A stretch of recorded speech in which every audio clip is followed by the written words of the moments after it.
Hariom. Knowledge plus की इस channel में हम सभी विद्यार्थियों का स्वागत करते हैं। आज हरिओम टैली की क्लास नंबर 5A है। 5A के अंदर महत्वपूर्ण कंसेप्ट हम बता रहे हैं।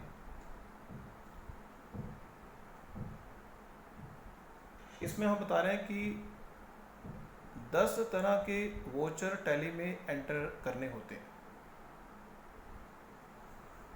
और टैली में वोचर एंटर करने से पहले उस वोचर से संबंधित लेजर भी मास्टर क्रिएशन में क्रिएट करना जरूरी होता है।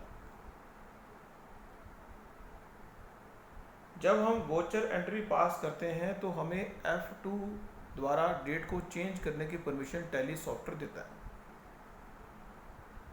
हमने अगर कोई ट्रांजैक्शन, जब हम रिसिप्ट की ट्रांजैक्शन करते हैं, जब हम कॉन्ट्रा की ट्रांजैक्शन करते हैं,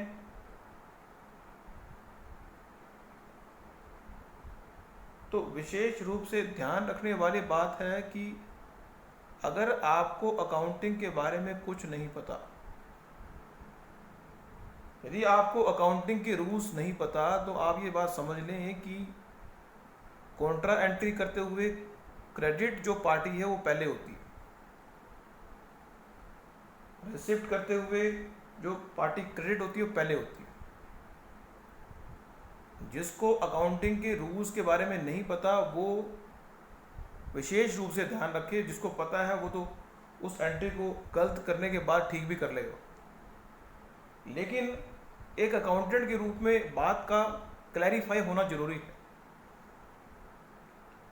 H4 से हम कॉन्ट्रा एंट्री करते हैं। कॉन्ट्रा एंट्री मीन्स वो एंट्री जिससे हमारा जो कैश है बैंक में पैसे जमा कराएं या बैंक से पैसे निकालें, वो एंट्री होनी है।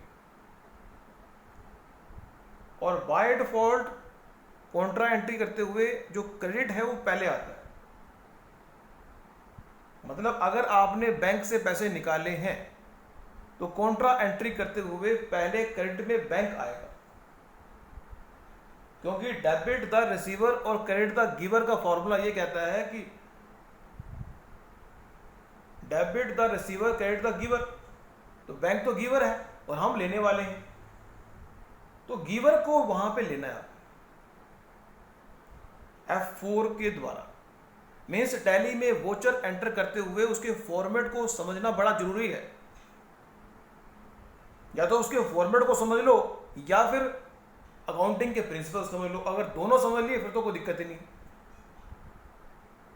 दूसरा जो वोचर है वो हमारा है रिसिप्ट का।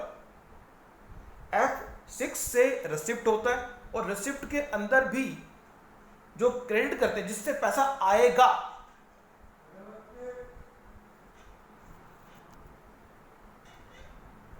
दूसरी जो एंट्री है वो है रिसिप्ट की, जो F6 से होती है।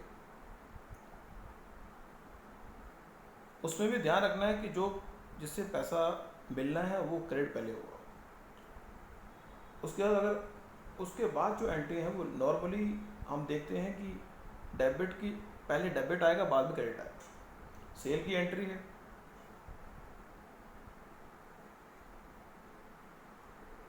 सेल की एंट्री के लिए हम F8 की दबाते हैं। अगर सेल किया हुआ माल वापस आ रहा है तो हम कंट्रोल F9 की से क्रेडिट नोट की एंट्री करते हैं। मीन्स F4 से कॉन्ट्रा एंट्री, F6 से रिसिप्ट की एंट्री, F8 से सेल की एंट्री, कंट्रोल F8 से क्रेडिट नोट की एंट्री। मीन्स या तो हमने, हमारे कस्टमर ने माल हमें वापस कर दिया,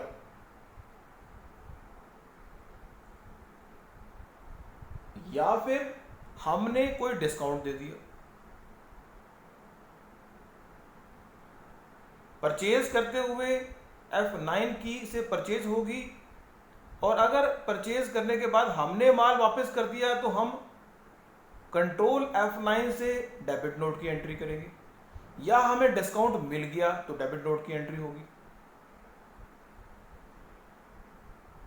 अगर कोई एंट्री फंड के फ्लो को रिप्रेजेंट नहीं कर रही लेकिन एडजस्टमेंट के लिए करनी पड़ रही है तो हम F7 को यूज करेंगे। यदि हम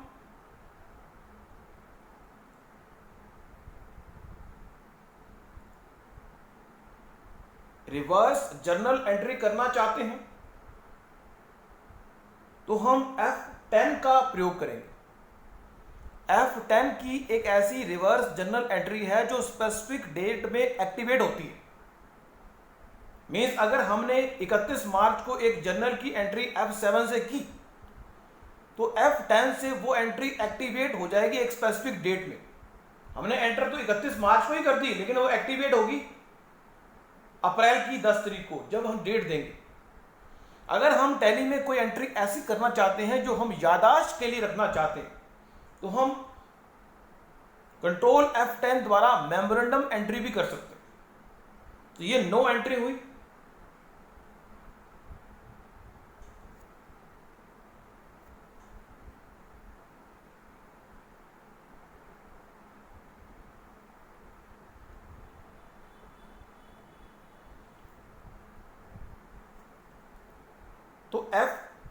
तो इस तरह से ये एंट्रियों के बारे में हमने इस टॉक में आपको समझाया।